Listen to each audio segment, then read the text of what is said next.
Race you to the cave, Max shouted, darting ahead of his younger sister. No fair, you got a head start. Lucy huffed, trying to keep up.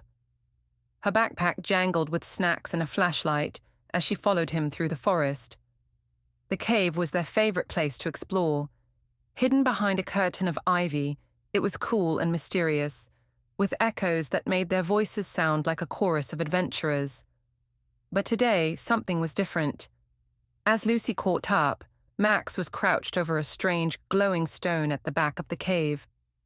"Look at this," he exclaimed. The stone shimmered with all the colors of the rainbow. Lucy gasped. "It's beautiful. Do you think it's magic?" Max shrugged but couldn't resist touching it. The moment his fingers brushed the surface, the stone flashed bright, and the siblings felt the ground disappear beneath them. When they opened their eyes, the world had changed. "Whoa," Max whispered.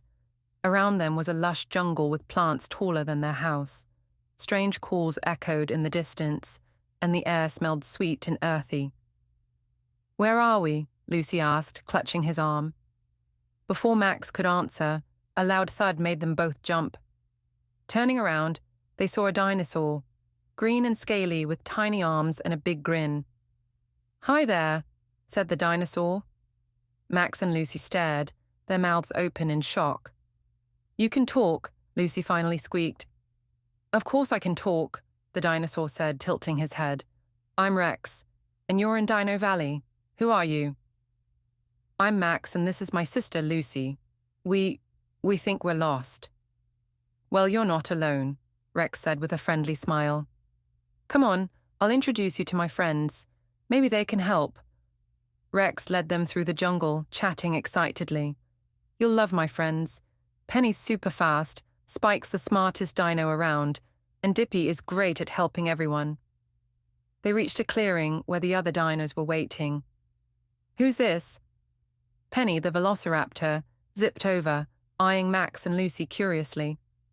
"New friends," Rex announced proudly. Spike, the Stegosaurus, ambled over, his plates gleaming in the sunlight. "It's been a while since we've had visitors," he said in a deep, kind voice. Dippy, the Diplodocus, stretched her long neck to look at the siblings. "Welcome to Dino Valley. Are you here to help us?" "Help you?" Lucy asked. Rex explained the problem. "The volcanoes are acting up, and weird creatures are making trouble. We think it has something to do with the heart of the valley, but we don't know how to fix it." Max and Lucy exchanged a look. They didn't know much about volcanoes, but they loved solving mysteries. "We'll help," Max said. "Yay!" cheered Penny, spinning in circles.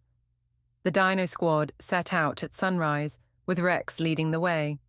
Their first challenge was crossing a wide, fast-flowing river. "How do we get across?" Lucy asked, looking at the rushing water. Dippy grinned. "Leave it to me."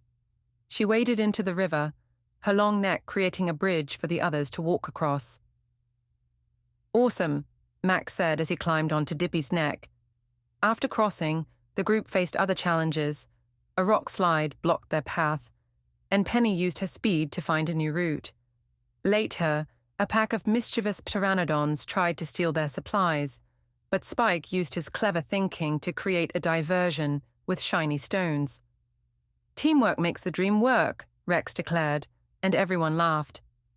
The morning sun painted Dino Valley in hues of gold and green as the squad gathered near the edge of the clearing. Max adjusted his backpack, filled with supplies from the cave, while Lucy tied her shoelaces extra tight, ready for the journey ahead. Their dino friends, Rex the young T-Rex, Penny the speedy Velociraptor, Spike the thoughtful Stegosaurus, and Dippy the helpful Diplodocus, stood by, each brimming with excitement and determination. "The heart of the valley is somewhere near the great volcano," Rex said, pointing his short arm toward a towering mountain in the distance. Smoke curled from its peak like a warning sign.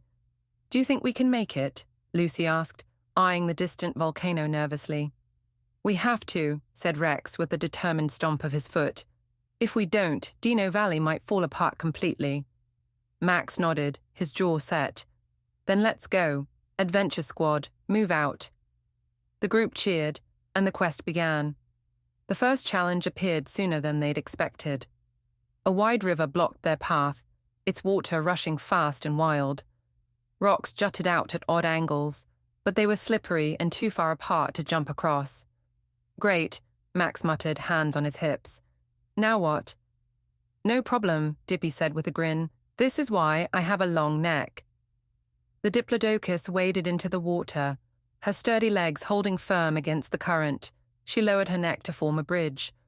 "Hop on, I'll get you all to the other side." Max went first, stepping carefully onto Dippy's neck. "This is amazing," he said as he crossed, holding onto her ridges for balance. Lucy followed, her eyes wide with excitement. Rex hopped on next, and Spike and Penny brought up the rear. "Teamwork," Penny cheered as they all reached the other side. "That was easy."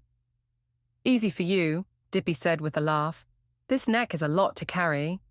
The group laughed, their spirits lifted by the success of their first challenge.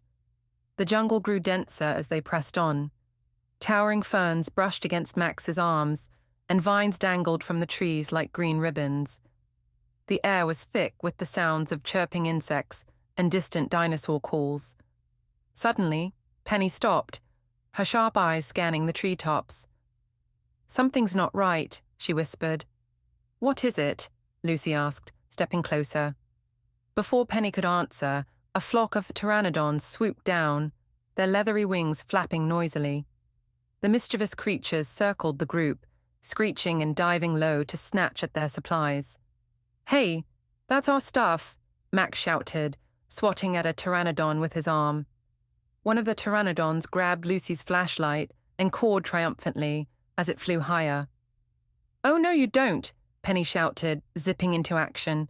She leapt into the air with incredible speed, her claws slicing through the air as she scared the bird away. The flashlight fell, and Lucy caught it just in time. "Thanks, Penny," Lucy said, hugging the flashlight tightly. "Don't mention it," Penny said with a wink, landing gracefully on the ground. Meanwhile, Spike had a plan. "They like shiny things," he said, using his tail to gather some smooth, glittering rocks from the riverbank. "Maybe we can give them something else to chase." Spike tossed the rocks into the air, and the pteranodons immediately abandoned the group's supplies to follow the sparkling distractions. "Nice one, Spike," Max said, giving him a thumbs up. "Let's keep moving before they come back," Rex urged, leading the group deeper into the jungle.